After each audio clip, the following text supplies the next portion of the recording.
बिस्मिल्लाहिर्रहमानिर्रहीम।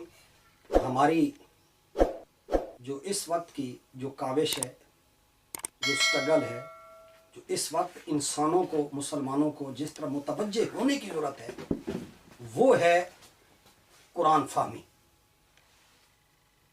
और कुरान फ़हमी जो है वो इंसान को जब मुयस्सर आती है तो फिर नाउमीदी के बादल छट जाते हैं और उम्मीद से जीना इंसान सीख लेता है।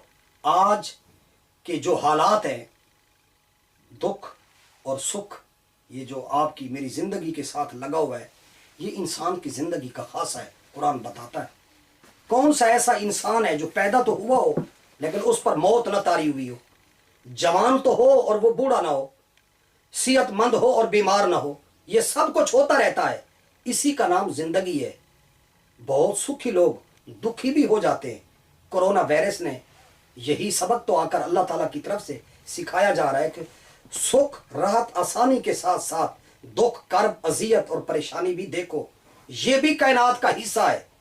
दुख और नाउमीदी फैलने से जिंदगी और बोझल होने लगती है। इस्लाम ने गर्दिश लैलो नहार, हकायक फितरत, कवानीन फितरत का फलसफा समझाया है कि समझो इस कायनात के अंदर जो अप एंड डाउन, नशेब व फराज, हालात का उतार और चढ़ाव है, मौसमों का उतार चढ़ाव, इस पे गौर करो। इस्लाम ने, कुरान ने, नबी अलैहिस्सलाम ने मायूसी नाउमीदी से बचने का दर्स दिया है। फरमाया कि जिंदगी के अंदर नाउमीदी को दखल न होने दो। मौत बरहक है लेकिन जिंदगी अल्लाह ताला की बहुत बड़ी नेमत है, लिहाजा इस नेमत का कुफरान नेमत ना किया जाए। बुढ़ापा एक नागुज़ीर मरला है लेकिन जवानी भी तो इसी तरह का एक मरला है। इसे ज़ाय करना ये भी कोई दानिशमंदी नहीं है। जवानी के मुतल्लिक भी सवाल होगा, सेहत के मुतल्लिक भी सवाल होगा, फरागत और फुर्सत के मुतल्लिक भी सवाल होगा।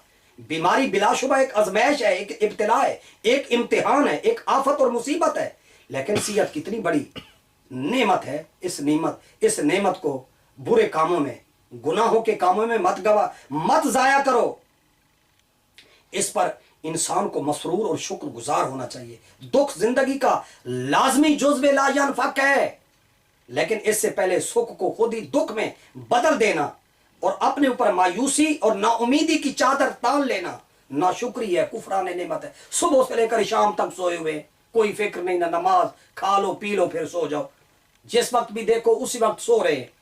लिहाजा इस्लाम और पैगंबर इस्लाम सल्लल्लाहु अलैहि वसल्लम ने ये बात समझाई है और कि पुर एतमाद रहो, हौसले को बरकरार रखो, पुर यकीन रहो, पुर मुसर्रत रहो, मायूसी और नाउमीदी को करीब ना आने दो। लिहाजा बात सिर्फ और सिर्फ इतनी है कि जिंदगी, जवानी, सेहत का सही मसरफ सामने रखा जाए ताकि नेमतों का इंसान शुक्र अदा करे। ला इन शकरतुम लअज़ीदन्नकुम। लिहाजा कि तुम अल्लाह की जिस जिस नेमत का शुक्र अदा करते रहोगे अल्लाह उस नेमत में इजाफा करेगा। लिहाजा इस्लाम ने किसी भी गम और दुख से घबराकर मौत की आरजू करने से मना किया है। इस्लाम ने हुजूम कश्मकश में, इस्तिराब में, उलझन में, दिक्कत में, परेशानियों में उकताकर खुदकुशी को हराम करा दिया है। लिहाजा अगर हर शख्स रोना शुरू कर दे तो जीना कौन सीखेगा? दूसरों को जीता देखकर खुद मरने की आरजू करना कौन सी दानिशमंदी है? दूसरों को मालदार देखकर अपनी गुर्बत और जरूरत पर रोना और दूसरों को कोसना और बद्दुआ देना, यह मर्दानगी नहीं है। दूसरों की सेहत और उनकी जवानी को देखकर आपको, मुझे नाउमीद नहीं होना चाहिए। अप एंड डाउन ये जिंदगी का हिस्सा है। ऊंच और नीच, पस्त और बुलंद, ये तजादात, ये इंसान को कुछ करने का अज़्म देते हैं, जज्बा देते हैं।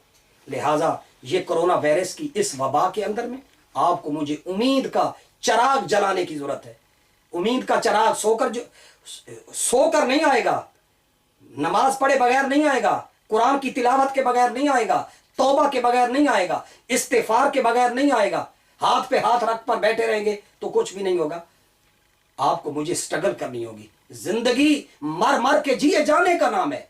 इंसान जो है वो मेहनत, रियाजत, जिद्दोजहद और नए आफाक जो है, नई जिहतों, नए जावियों से आपको मुझे आशना होने के लिए रुजू इलल कुरान करना होगा, रुजू इलल रसूल करना होगा। रजू इल्लाह करना होगा, ईमान की तजदीद करनी होगी, ईमान बिल्लाह की तजदीद। लिहाजा यही वजह है कि हुजूर सरकार दो आलम सल्लल्लाहु अलैहि वसल्लम ने फरमाया, अगर तुम में से किसी को कोई दुख, ज़रर और तकलीफ पहुंचे तो इसकी वजह से इसे मौत की आरजू नहीं करनी चाहिए। हाँ, अगर कुछ कहना जरूरी समझे तो सिर्फ ये कहे, ऐ अल्लाह मुझे उस वक्त तक जिंदा रख जब तक कि मेरे लिए खैर हो, और जब मौत में मेरे लिए सादत और भलाई हो तो वो मुझे अता कर दे। लिहाजा इंसान की दो हालतें, या वो नेकोकार होता है या वो क्या होता है, गुनाहगार होता है। अगर नेक है तो इसकी नेकियां बढ़ेंगी, अगर खताकार है तो जिंदगी इसके लिए तौबा का इम्कान का दरवाजा खोले रखेगी। लिहाजा मौत से ये इम्कान मुनक़ता हो जाता है। लिहाजा रोने धोने, शिकायत करने, दूसरों को कोसने, दूसरों की बदखाही, मायूसी और नाउमीदी से आज तक कोई मसला हल नहीं हुआ। लिहाजा कोई मसला हल होता है तो वो आज़म से, उम्मीद से, आरजू से, हिम्मत और हौसले से। इसलिए लोगों को पुरउम्मीद, पुरआज़म, पुरएतिमाद, पुरभरोसा, पुरमुहकम, पुरमुस्ताकम करने की ज़रूरत है। लिहाजा कोरोना वायरस का जो इलाज है वो फ़कत आरजुओं से नहीं, नमाज, तिलावत कुरान, तौबा, इस्तिग़फ़ार और गुनाह को छोड़ने से होगा। नेकी को इख्तियार